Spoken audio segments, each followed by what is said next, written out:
Շնորհակալություն Տիկին Ջուլհակյան, երբ ձերբակալել էին իմ գործընկեր Գոհար Ղոմաշյանին քաղաքական ենթատեքստով, դուք ձեր հարցազրույցներից մեկի ժամանակ բավականին վատ խոսույթով էիք արտահայտվել, չեմ ասում, որ անմեղության կանխավարկածը խախտելով, չեմ խոսում կնոջ սոլիդարության մասին, բայց երեք խոսում էիք նաև էթիկայի մասին, խոսում էիք պատգամավորի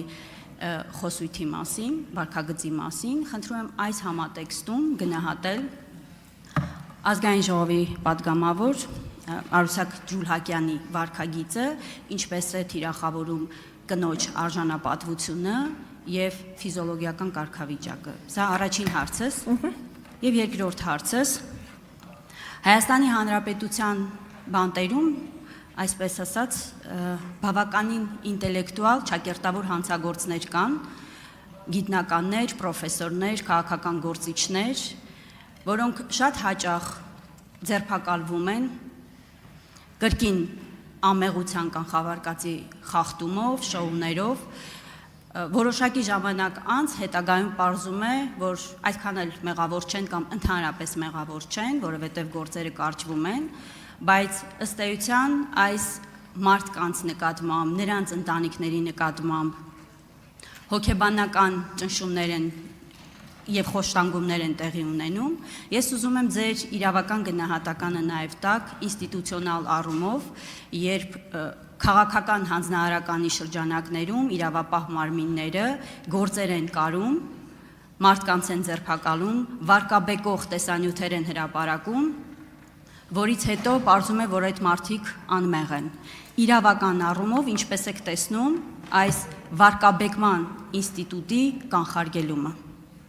Շնորհակալ եմ հարցերի համար, Տիկին Յոլյան, սկսեմ Տիկին Ղոմաշյանից։ Բնականաբար ոչ ձեր առաջին հարցի, ոչ երկրորդ հարցի հետ կապված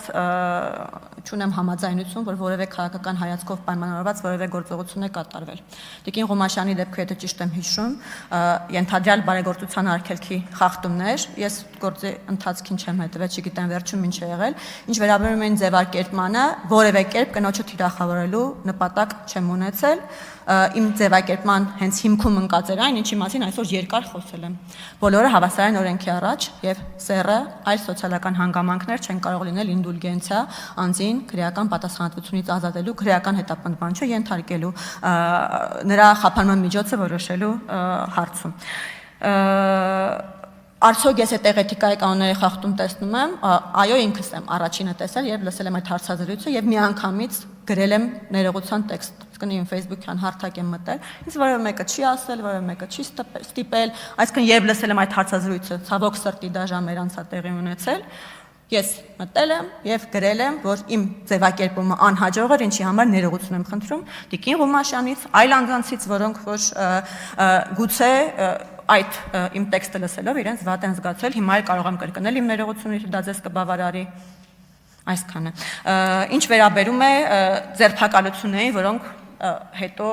ասում եք, որ անմեղ են, հա, պարզվում է, որ արդարացվում են, պարզվում է, որ իրենք անմեղ էին։ Ձեր խոսքը վկայում է հենց այն մասին, որ Հայաստանի Հանրապետությունում աշխատում են ինստիտուտներ։ Այսինքն քաղաքական հետապնդման նպատակ եթե լինի, այլևս այդ մարդը անմեղ չի ճանաչվի, չի արդարացվի։ Այսինքն այդ շոուները կլինեն, կձերբակալվեն եւ այդ մարդը կդատվի շատ երկար տարիներով Տիկին Յոլյան։ Իսկ այն, որ տեղի է ունեցել գործողություն, հետո տեղի է ունեցել դատավարություն, մարդը ճանաչվել է անմեղ։ Ես հիմա տեսական դատողություն եմ անում։ Եթե դուք կոնկրետ դեպքով այստեղից խոսեք, կոնկրետ դեպքը նշեք, խնդրեմ, կարող ենք քննարկել կոնկրետ դեպքը, ես բայց չգիտեմ որքանով է լավ գաղափար, որ օրենսդիր իշխանությունը դատական իշխանության գործողությունների հետ կապված ունենա այդպիսի քննարկում, բայց կարող ենք քննարկել, գուցե դա անհրաժեշտ է։ Ես իմ ելույթի ընթացքում, հարցերին պատասխանների ընթացքում խոսում է այն մասին, որ մենք ունենք այո շատ կառույցներ, որոնք ունեն կարողությունների խնդիր եւ այո պատահում են դեպքեր, երբ հարուցվում է քրեական գործ, շատ դեպքերում նաեւ որևէ քաղաքական գործունեություն չունեցող անձանց վերաբերյալ եւ հետո այդ մարդիկ գնում են եւ ճանաչվում են անմեղ, որովհետեւ քննիչները իրենց գործը լավ արած չեն լինում, օրինակ կամ դատախազները։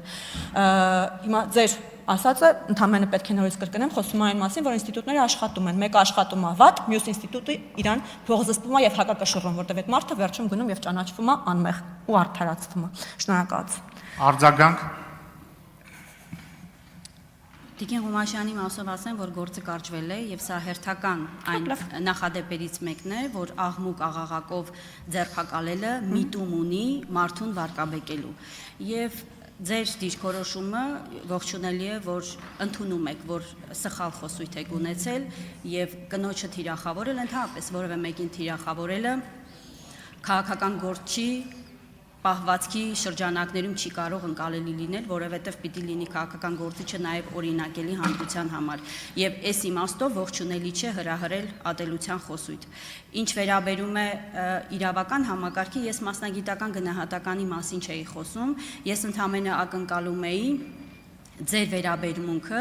ինչպես է ստացվում, որ իրավապահ համակարգը մարդուն վարկաբեկելու համար անմեղության կանխավարկածը խախտելով վարկաբեկող տեսանյութեր է հրապարակում, պարոն Ռուբեն Մխիթարյանը այստեղ է նախորդ նիստերի ժամանակ իր օրինակ ներողություն նաև բերվեց, մարդը 2 ամիս կալանքի մեջ է եղել, որից հետո պարզվել է, որ անմեղ է, ով պիտի այս պատասխանատվությունը կրի։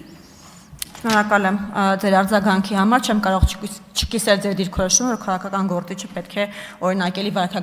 վարքագիծ դրսևորի, բնականաբար այստեղ որևէ այլ կարծիք լինել չի կարող տիկին Յոլյան։ Ինչ վերաբերում է պարոն Մխիթարյանին,